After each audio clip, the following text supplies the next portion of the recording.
గొర్రెల కాపర్లు. చెప్పండి ఎవరు గొర్రెల కాపర్లు? అట ఎవరు వాళ్ళెవరు? పెద్ద పెద్ద డిగ్రీలు చేయలే, ఇంజనీర్లు కాదు వాళ్ళు. ఎవరు? గొర్రెల కాపర్లు. బైబిల్ గొర్రెల కాపర్ల గురించి ఏం చెప్తుంది? వాళ్ళకున్న అర్హత ఏంటి? వాళ్ళు ఎటువంటి అర్హతలు ఉన్నారు? నిజంగా అటువంటి వారిని కూడా దేవుడు ప్రేమిస్తాడు. మీకు తెలుసా? గొర్రెల కాపర్ల గురించి మీరు విన్నారా? మీరు చూసినారా? వాళ్ళు ఎక్కడ ఉంటారు చెప్పాలా? వాళ్ళ తిండి ఏంటి? వాళ్ళు పడుకునే స్థాయి ఏంటి? వాళ్ళకి ఏమైనా మెత్తగా మనలాంటి పరుపులు ఉంటాయా? లేవు. పొలాల్లో ఉంటారు, రాత్రి అక్కడే ఉంటారు. నిజంగా వాళ్ళ పరిస్థితి చూసినప్పుడు చాలా దయనీయమైనటువంటి పరిస్థితి. వాళ్ళు ఊరికి బయట ఉంటారు. వాస్తవానికి ఆది కాండంలో వాళ్ళ గురించి స్పష్టంగా రాయబడింది. చదువుదామా? ఆది కాండము 46వ అధ్యాయము 33వ వచనాన్ని చదువుదామండి ఒకసారి. ఆది కాండము 46వ అధ్యాయము 33వ వచనాన్ని చదువుదాం. గొర్రెల కాపరులైన ప్రతివాడు ఐగుప్తీయులకు హేయుడట గనుక ఫరో మిమ్మల్ని పిలిపించి మీ వృత్తి ఏమిటి అని అడిగినప్పుడు వాళ్ళు ఏం చెప్పాలా? కంటిన్యూషన్ చదవండి.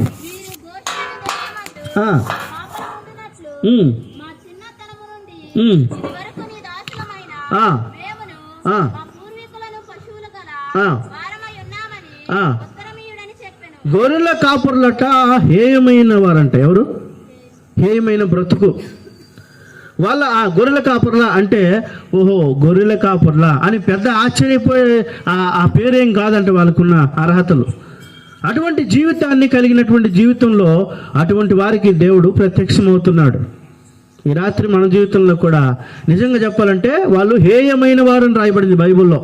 ఒక విధంగా చెప్పాలంటే వాళ్ళు తృణీకరింపబడిన వాళ్ళు. ఎవరు వాళ్ళు?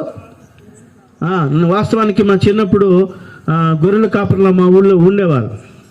ఏదో వాళ్ళు బత్యము చేసేవాళ్ళు. గొర్రెలు కొన్ని పొలంలో రాత్రంతా ఉంచితే ఉదయాన్నే వస్తే కొంచెం బియ్యం వేసేవాళ్ళు, చింతపండు ఇలా ఇస్తే వాళ్ళు ఆ విధంగా బతుకుతూ ఉండేవాళ్ళు. అంటే వాళ్ళని దేవుడు దర్శిస్తున్నాడు అంటే అర్థం ఏంటంటే అలాంటి వారిని అనగా బైబిల్లో రాయబడింది కదా ఇప్పుడు చదువుకున్న వాళ్ళు హేయమైన వాళ్ళు అని బైబిల్ చెప్తుంది. అయితే దేవుడు ఎవరిని ప్రేమించినాడు? తృణీకరింపబడిన వారిని సహితం కూడా. కొరింథీయులకు రాసిన మొదటి పత్రిక 1వ అధ్యాయంలో మీరు చదివితే 27వ వచనంలో రాయబడిన మాట చదువుదాం. కొరింథీయులకు రాసిన మొదటి పత్రిక 1వ అధ్యాయము 27వ వచనం కంటిన్యూస్లో ఉంటుంది. దేవుడు ఎటువంటి వారిని ప్రేమించాడు, ఎటువంటి వారు ఆయనకి కావాలి, ఎటువంటి స్థితిలో ఉన్నటువంటి వారిని దేవుడు ప్రేమించాడు. చదువుదామా? ఏ శరీరియు దేవుని ఎదుట అతిశయింపకుడినట్లు జ్ఞానులను సిగ్గుపరచుటకు వెర్రి వారిని ఏర్పాటు చేసుకున్నాడు. లోకములో బలహీనులైన వారిని ఏర్పాటు చేసుకున్నాడు. ఎన్నికైన వారిని వ్యర్థం చేయుటకు నీచులైన వారిని. అబ్బబ్బా, దేవుడు ఎన్నిక ఏర్పాటుది. ఎంత గొప్ప ఎన్నిక చూడండి. లోకంలో మీరు ఒకసారి ఆలోచించండి. ఆ దేశంలో గొర్రెల కాపర్లు ఒక్కలే ఉన్నారా? లేదు, రాజులు ఉన్నారు, గనులైనటువంటి వారు ఉన్నారండి. కానీ దేవుడు ఎవరికి ప్రత్యక్షమయ్యాడు తెలుసా? గొర్రెల కాపర్లు. అక్కడ రాయబడింది లోకాసువార్త 2వ అధ్యాయం 8వ వచనం. ఆ దేశంలో కొందరు గొర్రెల కాపర్లు ఉన్నారు. వాళ్ళు తృణీకరింపబడిన వాళ్ళు. ఈ రాత్రి ఇక్కడికి వచ్చినటువంటి మన జీవితాలు కూడా ఒకవేళ నువ్వు తృణీకరింపబడిన వ్యక్తివేమో, ఒకవేళ నీ కుటుంబంలో నిన్ను తృణీకరిస్తున్నారేమో, యేసు ప్రభువుని వెంబడిస్తున్నారని, ఒకవేళ ఈ గ్రామంలో నిన్ను తృణీకరించే స్థాయిలో నువ్వు ఉన్నావేమో. కానీ మీకు ఒక సంతోషకరమైన శుభవార్త ఏంటి తెలుసా? తృణీకరింపబడిన వారిని దేవుడు ఎన్నుకుంటున్నాడు. దేవునికి మహిమ కలుగును గాక. దేవుడు పెద్ద పెద్ద వారిని ఎన్నుకోలేదండి. గొప్ప వారు ఆయనకి అవసరం లేదు. కానీ దేవుడు ఎటువంటి వారికి కావాలి? దేవుడు ఎటువంటి వారికి అవసరము? దేవుడు యేసుప్రభు అందరికీ దేవుడే. కానీ మొదటి స్థానం ఎటువంటి వారికి ఇచ్చినట్ట? జ్ఞానులను సిగ్గుపరచుటకు అండి, గొప్పవారిని సిగ్గుపరచుటకు, తృణీకరింపబడిన వారిని, నీచులైన వారిని, ఎన్నికలైన వారిని దేవుడు ఎన్నుకుంటున్నాడు. నిజంగా గొర్రెల కాపురులు ఎవరైనా పిలుచుకుంటారా? ఎవరు ఇష్టపడరు. వాళ్ళ జీవిత విధానం చూస్తే వాళ్ళ గొర్రెలు కాసే వాళ్ళ సాధారణంగా సమాజంలో పశువులు కాసేవారన్నా గొర్రెలు కాసేవారన్నా వాళ్ళకి అంత పేరు ఉండదు. వాళ్ళు దేనికి పిలువబడరు. వాళ్ళు వేసుకునే బట్టలు వేసుకునే విధానం కానీ ఇవన్నీ చూసినప్పుడు వాళ్ళు తృణీకరింపబడిన వారని బైబిల్ చెప్తుంది. బహుశా మన జీవితం కూడా ఎలాంటిదో తెలుసా? మనం అనుకుంటాం మనం చాలా దర్జాగా ఉన్నట్లు చూసుకుంటాం, కానీ మనల్ని ఎవరు ప్రేమించరు, మనల్ని ఎవరు పట్టించుకోరు. కానీ దేవుడు మాత్రం తృణీకరించబడిన వారిని దేవుడు ఎన్నుకుంటున్నాడు. కనుక మొదట వాళ్ళు తృణీకరింపబడిన వారిని గుర్తుపెట్టుకోండి. రెండోది వాళ్ళ జీవిత విధానం చూడండి. లూకా సువార్త 2వ అధ్యాయము 8వ వచనం. ఆ దేశంలో కొందరు గొర్రెల కాపరులు పొలంలో ఉండి రాత్రి వేళ ఎప్పుడు కాస్తున్నారు వాళ్ళు? రాత్రి వేళ. మీకు తెలుసో లేదో, వాళ్ళు ఎక్కువ రాత్రి మెలకువగా ఉండే పరిస్థితులు ఉన్నాయి వాళ్ళ జీవితంలో. నేను అనుకుంటాను వాళ్ళు ఎక్కువగా వెలుగు చూసేదానికంటే వాళ్ళు రాత్రిని ఎక్కువ చూశారు. చీకట్లే ఉండే బ్రతుకు వాళ్ళది. ఏంటి ఈ రాత్రి దేన్ని జ్ఞాపకం చేస్తుంది? ఈ రాత్రి దేన్ని జ్ఞాపకం చేస్తుందండి? యెషయా గ్రంథంలో రాయబడిన ఒక మాట చదువుదాం. 49వ అధ్యాయంలో, యెషయా గ్రంథం 49వ అధ్యాయంలో 8వ వచనాన్ని ఒకసారి చదివితే స్పష్టంగా రాయబడిన ఒక మాట మనకు కనిపిస్తుంది.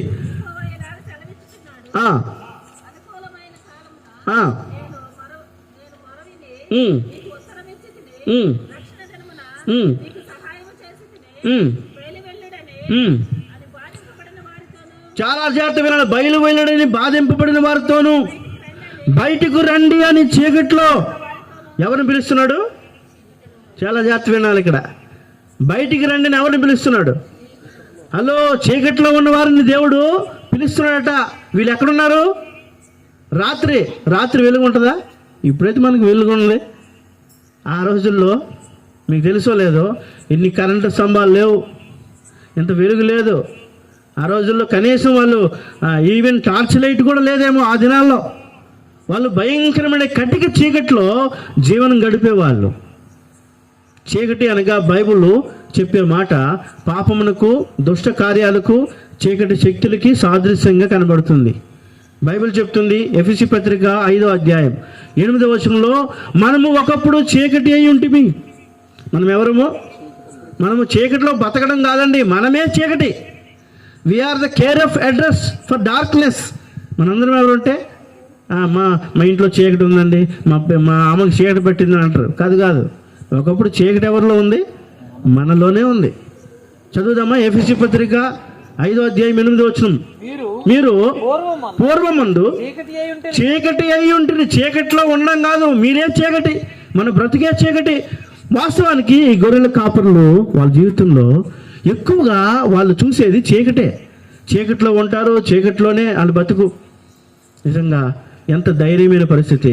కానీ దేవుడు ఎవరిని పిలుస్తున్నాడు తెలుసా?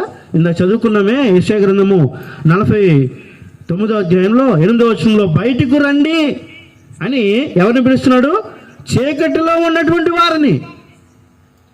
ఈరోజు చాలామంది చీకటి బ్రతుకటాలదే.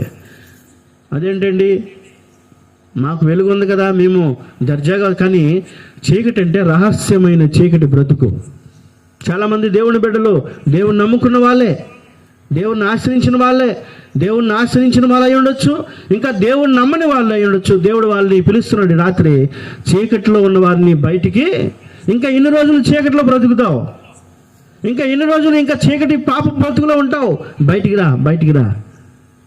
కొన్నిసార్లు దేవుడు ప్రేమతో పిలుస్తాడు, బయటికి రా. ఇంకా ఎన్ని రోజులు. నాకు ఒక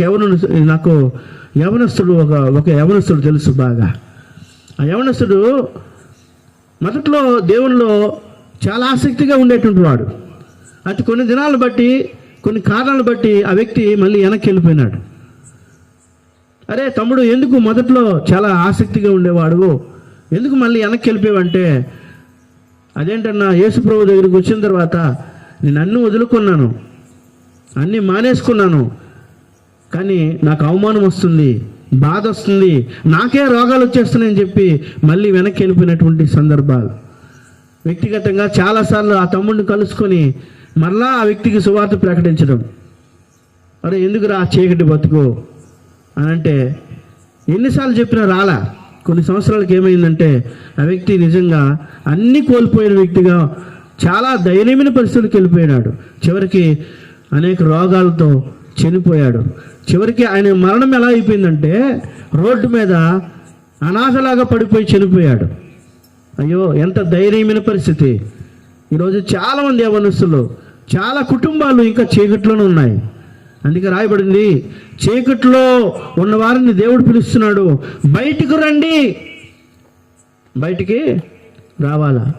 మీకు తెలుసా, ఈ ప్రపంచం అంతా కూడా చీకట్లోనే బ్రతుకుతుంది. ఈ ప్రపంచం అంతా కూడా దేవుడిని నమ్మని వాళ్ళు ఎక్కడున్నారు? మనం అనుకుంటారు వాళ్ళు మా జీవితం కదండి వెరీ బ్రైట్, మాకేంటంటే మాకేం తక్కువ అని ఆలోచించిన వాళ్ళు చాలామంది ఉన్నారు. కానీ వాళ్ళకి తెలియదు, లోకమనే పాపంలో, పాపమనే చీకట్లో వాళ్ళు బ్రతుకుతున్నారని వాళ్ళకి తెలియట్లే. అయితే దేవుడి రాత్రి వాళ్ళను కూడా పిలుస్తున్నాడు. హలో, చీకట్లో ఉన్నావా? చీకటి అనే పాపంలో మగ్గుతున్నావా? అయితే దేవుడి రాత్రి నిన్ను కూడా పిలుస్తున్నాడు. అందుకే రాయబడింది కదా, బయటికి రండి అని చీకట్లో ఉన్న వారితో చెప్పుచు. దేవుడు ప్రేమ కలిగిన దేవుడు. ఈ రాత్రి చీకట్లో ఉన్న వారికి ఒక శుభవార్త. ఇంకెంతకాలం చీకట్లో ఉంటాం? ఇంకెంతకాలం పాపంలో జీవిస్తూ ఉంటాం?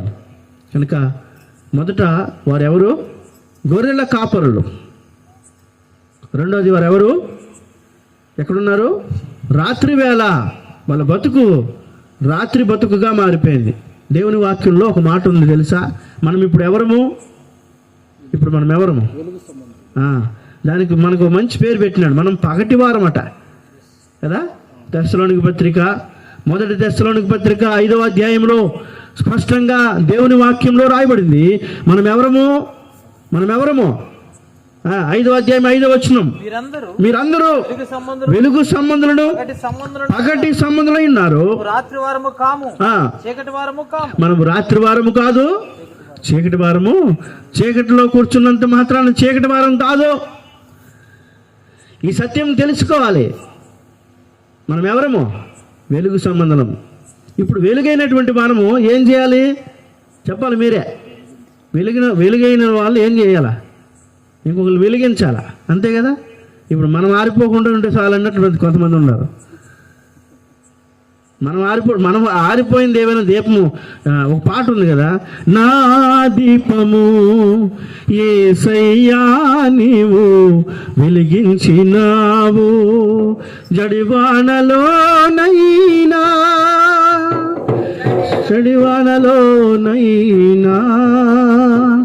ఆరిపోదులే నీవు వెలిగించిన దీపము, నీవు వెలిగించిన దీపము, నీవు వెలిగించిన దీపము. నిజంగా ఆరిపోదు అంటాం. రోజుకి ఎన్నిసార్లు ఆరిపోతున్నామో. ఎవరు ఆరిపోవసరం లేదు, మనం ఆరిపోతాం. చిన్న గాలి వస్తే ఆరిపోతాం. కారణం ఏంటి? వెలిగించబడ్డ వాస్తవమే, ఆరిపోయిన సందర్భాలు చాలా. అందుకే భక్తుడు అంటారు, నా దీపం వెలిగించాడు దేవుడు. ఒకప్పుడు చీకట్లో, పాపంలో, శాపంలో ఉన్నటువంటి నన్ను దేవుడు వెలిగించాడు. అయితే వెలిగించిన నువ్వేం చేయాలో తెలుసా? నీ వెలుగు మత్తయి సువార్త 5:16 ప్రకారము మీ వెలుగు ప్రకాశింపజేయాలట. ఏముంది బైబిల్లో? మత్తయి సువార్త 5:16లో మీ వెలుగును, ఒకవేళ నీలో ఉన్న వెలుగు ప్రకాశింపకపోతే, వెలుగు ఇవ్వకపోతే అది నిజమైన వెలుగు కాదు కదా. నిజమైన వెలుగు అంటే ఏంటి? సరే, వెలిగించబడ్డామండి, దేవుడు నన్ను రక్షించుకున్నాడండి, మా కుటుంబాన్ని రక్షించుకున్నాడు, అంతవరకు వాస్తవమే. ఒకవేళ ఆ వెలుగు నీలో ఉండి కూడా నువ్వు వెలిగించలేకపోతున్నావు అంటే ఆ వెలుగుకున్న విలువ ఉందా? ఏమనుందా? నువ్వు ఒక ట్యూబ్ లైట్ కానీ బల్బు కానీ తీసుకొచ్చినావు, అవునా? దాన్ని ట్రై చేసినావు, ప్లగ్లో పెట్టావు, స్విచ్ చేసినావు, ఎలగకపోతే ఏం చేస్తావు? మళ్ళీ ఎక్కడ కొన్నావో అక్కడికి వెళ్ళి, అరే పనికి మాలినోడా వెలగని తీస్తారా నాకు అని చెప్పి నా డబ్బులు నాకు ఇచ్చే అంటాం కదా.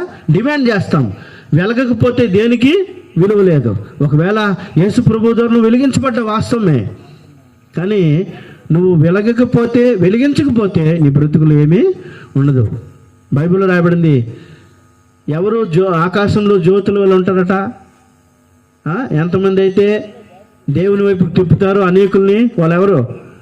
ఆకాశంలో జ్యోతుల వలె, కోతుల వలె కాదు, జ్యోతుల వలె ఉంటారట. ఇది చదవలేక ఒక ఆయన ఆకాశంలో కోతుల వలె, చెట్టు మీద కోతుల వలె కాదండి, దేవుని దృష్టికి జ్యోతుల వలె ఉండాలి. అందుకే ఈ రాత్రి ఒకప్పుడు ఈ గొర్రెల కాపుర జీవితం అందు కూడా రాత్రిలో చీకట్లో పాపంలో మగ్గుతున్న మనల్ని దేవుడు ప్రేమించాడు. చీకట్లో ఉన్న మనల్ని దేవుడు ఏం చేసినాడు? బయటికి రా అని పిలిచాడు. ఇప్పుడు మనల్ని ఏం చేశాడు? మనం పగటి వారమే, రాత్రి వారము. ఇందా చదువుకున్నాం ఆ మాట, 1 దశలోనికి 5:5 మనం ఎవరము? మన వెలుగు సంబంధం. మనం రాత్రి వారము కాదు, చీకటి వారము అసలే కాదు. కనుక 2 విషయాలు. మొదటి వాళ్ళు ఎవరంటే గొర్రెల కాపర్లు. రెండవది వాళ్ళు ఎవరు? రాత్రి వేళ చీకటి బ్రతుకుతున్నటువంటి వాళ్ళు. మూడోది వాళ్ళ జీవితంలో ఏముందో తెలుసా? మిక్కిలి భయపడ్డారట. ఉందా మాట? చదువుదాం. 2వ అధ్యాయము 9వ వచనము. లూకా సువార్త 2:9.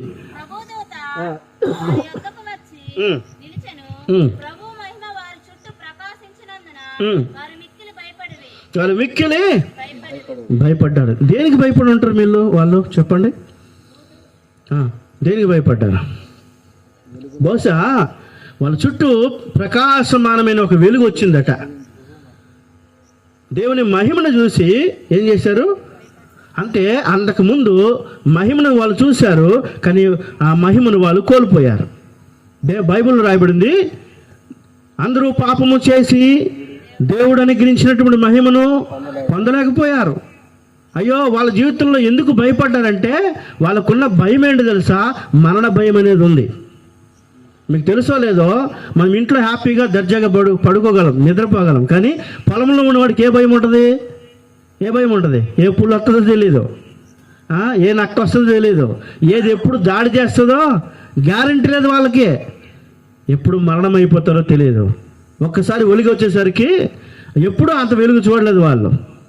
చూసి మిక్కిలి భయపడ్డారట. కనుక చాలామందికి మరణ భయం. మీకు తెలుసా, అన్నిటికంటే గొప్పది ఇది మరణ భయం. ప్రతి ఒక్కరికి ఉంటుంది. ధనవంతుడికి ఉంటుంది, పేదవాడికి ఉంటుంది, చిన్న పిల్లడికి కూడా. నువ్వు చచ్చిపోతావంటే వారం రోజులు నువ్వు చచ్చిపోతావు డాక్టర్ చెప్పాడు అనుకో, వారం రోజులు కాదు, ఈరోజు చచ్చిపోతాడు. కారణం ఏంటి? భయము అంత భయంకరమైనది. భయము అంత భయంకరమైనది. భయానికి మందు లేదు. ఈవెన్ కరోనాలో చాలా కేసులు ఎలా పోయినాయి? కరోనా రాకముందు భయంతో చచ్చిన వాళ్ళు చాలామంది ఉన్నారు. కనుక అన్నిటికంటే భయము మరణ భయం బైబిల్లో రాయబడింది. మనం ఎలాంటి భయముతో ఉండేవారమట? హెబ్రీ పత్రిక 2వ అధ్యాయం 14వ వచనం చదువుదాం. హెబ్రీ పత్రిక 2వ అధ్యాయము 14వ వచనం. కాబట్టి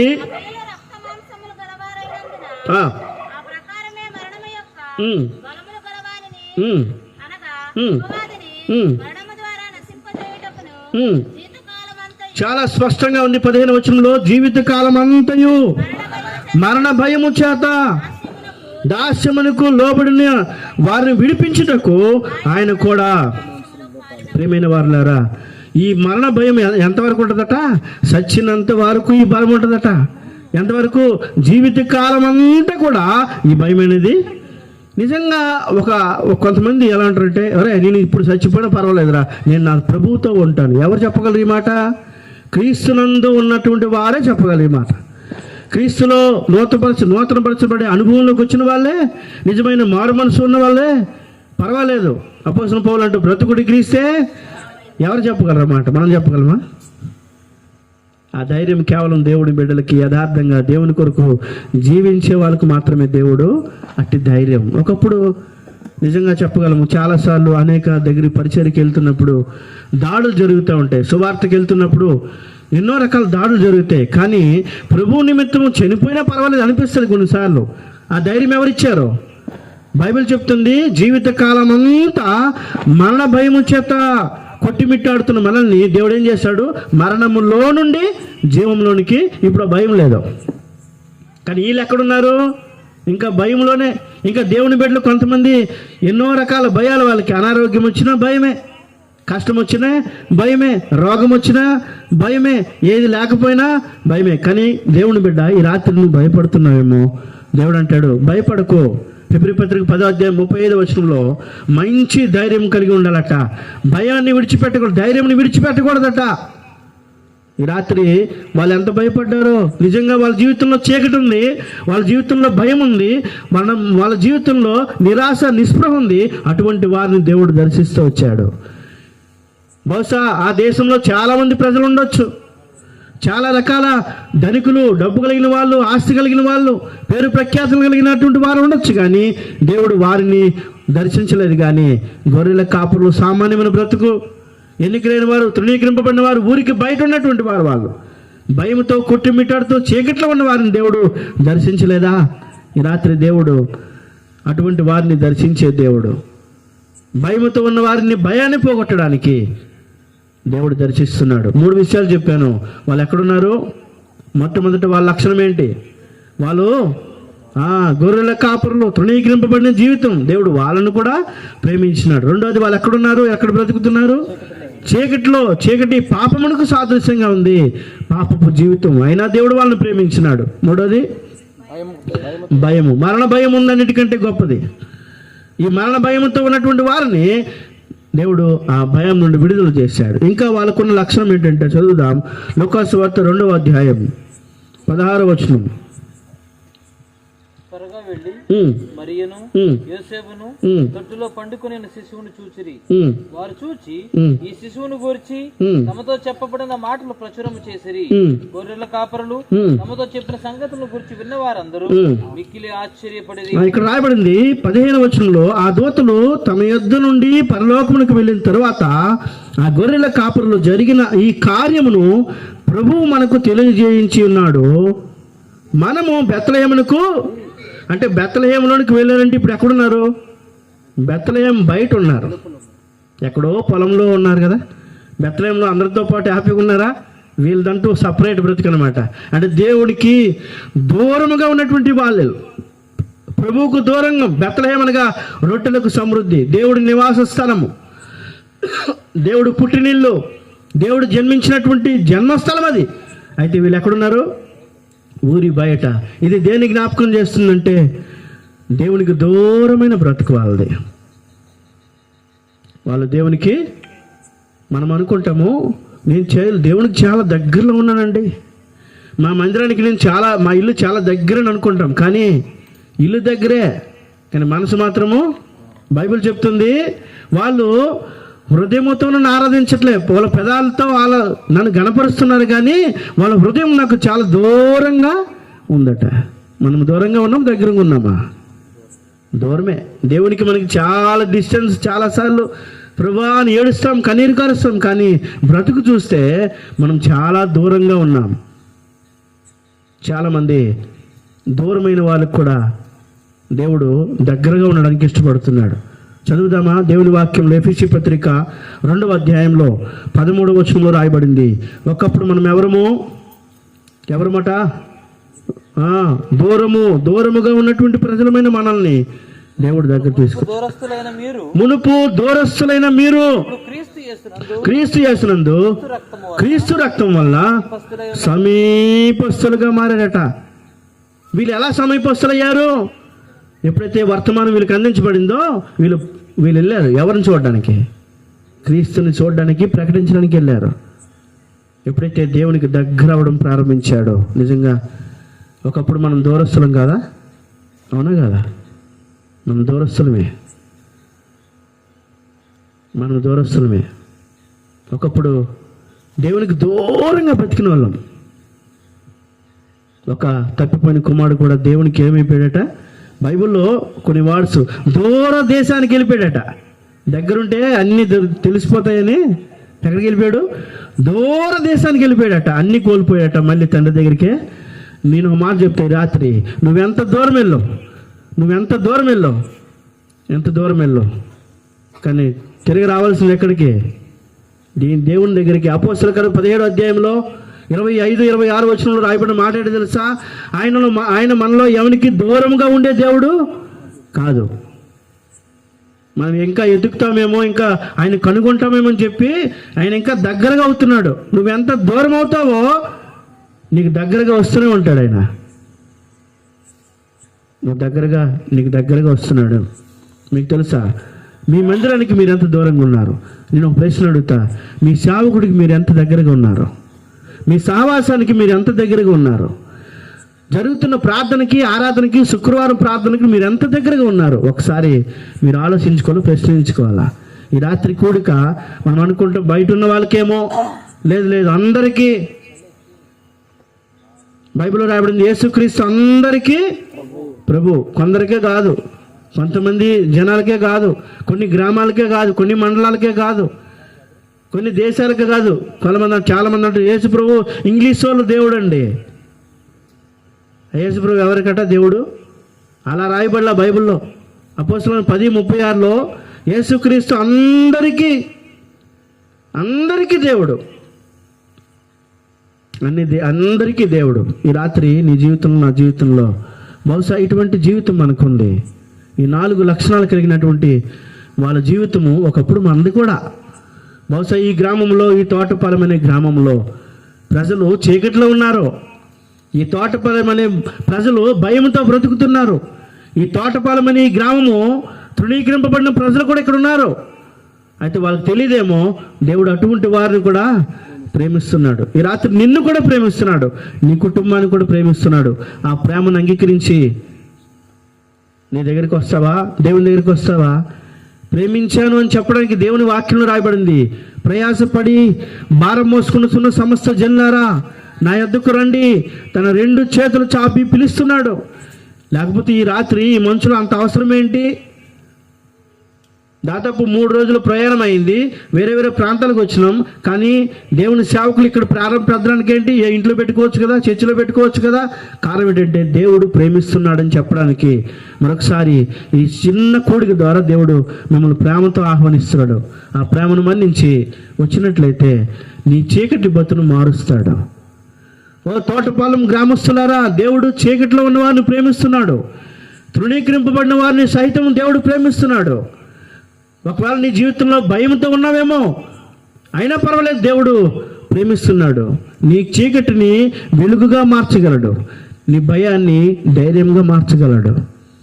2023 సంవత్సరాల క్రితం యేసుక్రీస్తు ఈ లోకానికి వచ్చి నీ భయాన్ని తీసివేయడానికి, నీ చీకటి బ్రతుకుని తీసివేయడానికి ఆ శిలువ మీద వేలాడుతున్న దేవుడు. మీకు తెలుసా శిలువ మీద ఎలా వేలాడాడు చెప్పండి? 2 చేతులు ఇలా చాపి ఉంటాయి.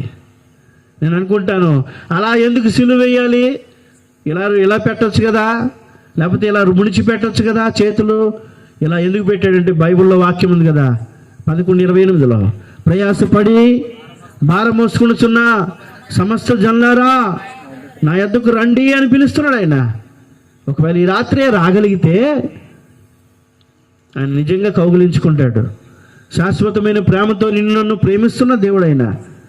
రాగలిగితే ఆయన ప్రేమ ఎప్పుడు వద్దు అని చెప్పదు. No always welcome. చిన్న ఉదాహరణ నేను చెప్పి ముందుకెళ్తాను. ఒక చిన్న కుటుంబంలో ఒక కుటుంబం ఉంది. ఆ కుటుంబంలో చిన్న పిల్లాడు 10th క్లాస్ చదువుతుంటే, ఆ 10th క్లాస్ చదువుతున్నటువంటి వ్యక్తి అన్ని సబ్జెక్టులో ఫెయిల్ అయిపోయి ఒక్క దాంట్లో పాస్ అయినాడు. సరే, అన్ని సబ్జెక్టులు ఫెయిలే, ఒక్క దాంట్లోనే పాస్ అయ్యాడు. సరే, ఇంటికి వస్తున్నాడు. ఆ తల్లిదండ్రులు ఈ అబ్బాయి కోసం మాట్లాడుకుంటున్నారు. ఏంటండి, మనం ఒకగానొక కుమారుని కన్నాం కానీ వాడు అంతా ఫెయిలే, వాడి జీవితమే ఫెయిల్.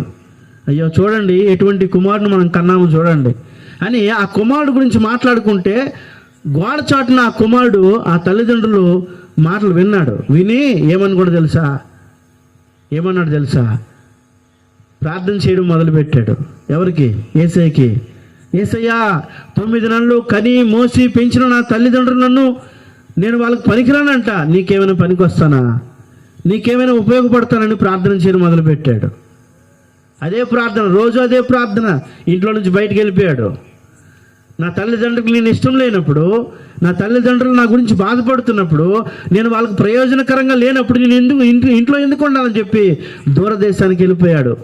వెళ్ళి ప్రార్థన చేయడం మొదలుపెట్టాడు. ఏమని ప్రార్థన చేశాడు తెలుసా?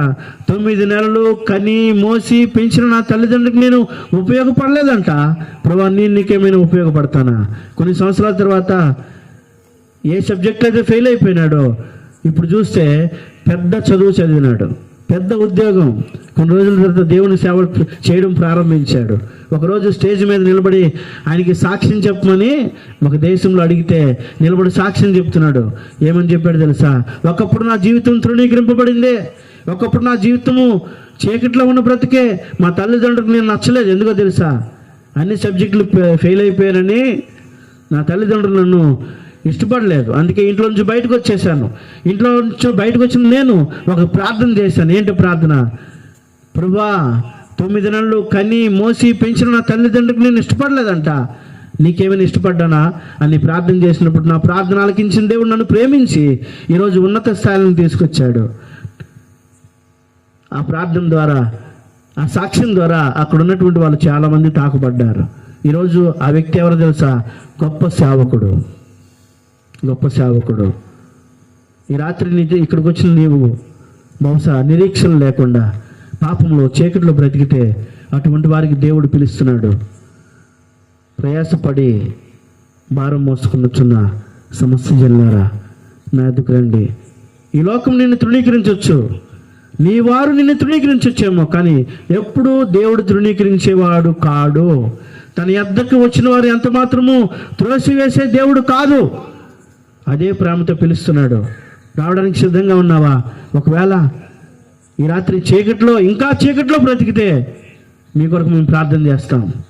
ఇంకా నువ్వు భయంతోనే ఉంటే మీ కొరకు మేము ప్రార్థన చేస్తాం. ఇంకా దేవునికి దూరంగా ఉన్నట్లయితే నువ్వు దగ్గర కావాలని మీ కొరకు మేము ప్రార్థన చేస్తాం. మోకరించండి. దేవుడి మాటలు దీవించి ఆశీర్వదించిన గాక. ఈ సమయము సేవకులకి అప్పగిస్తాం.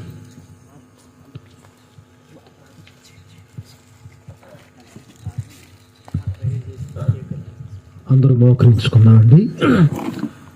దేవుని స్వరం విన్నావు, దేవునితో మాట్లాడాడు. దేవుని మాట ఎండిపోయిన ఎముకలకు కూడా గొప్ప శక్తిని ఇస్తుందండి. దేవుని మాట పడిపోయిన వారిని లేవనెత్తుతుంది. దేవుని మాట దేనికి పనికిరానటువంటి వారిని ప్రయోజకులుగా చేస్తుంది. ఈ రాత్రి ఆ చిన్న కుర్రవాడు దేవునికి లోపడ్డాడు. ఎవరు ప్రేమించినా ప్రేమించకపోయినా నా యేసయ్య నన్ను ప్రేమిస్తున్నాడు. ఆయన విననేరుకున్నట్లుగా ఆయన చెవులు మందము కాలేదు, రక్షించనేరుకున్నట్లుగా ఆయన చేతులు కొరచు కాలేదు. ఆయన ఇంకా ప్రేమిస్తూనే ఉన్నాడు. ఒకవేళ దేవునికి దూరంగా ఉన్నావేమో, ఒకవేళ చీకట్లో ఉంటున్నావేమో, ఒకవేళ నన్ను ఎవరు ప్రేమించట్లేదు, నన్ను ఎవరు పలకరించట్లేదు, తృణీకరించబడిన వాడిని అని ఒకవేళ బాధపడతా ఉన్నావేమో, గొప్ప శుభవార్త తెలుసా నీకు? యేసుక్రీస్తు ప్రభువారు నీ కొరకు మరణించాడు. యేసయ్య నీ కొరకు వచ్చాడు ఈ లోకానికి. ఆయన దేవాతి దేవుడైనప్పటికీ నిన్ను ప్రేమించాడు.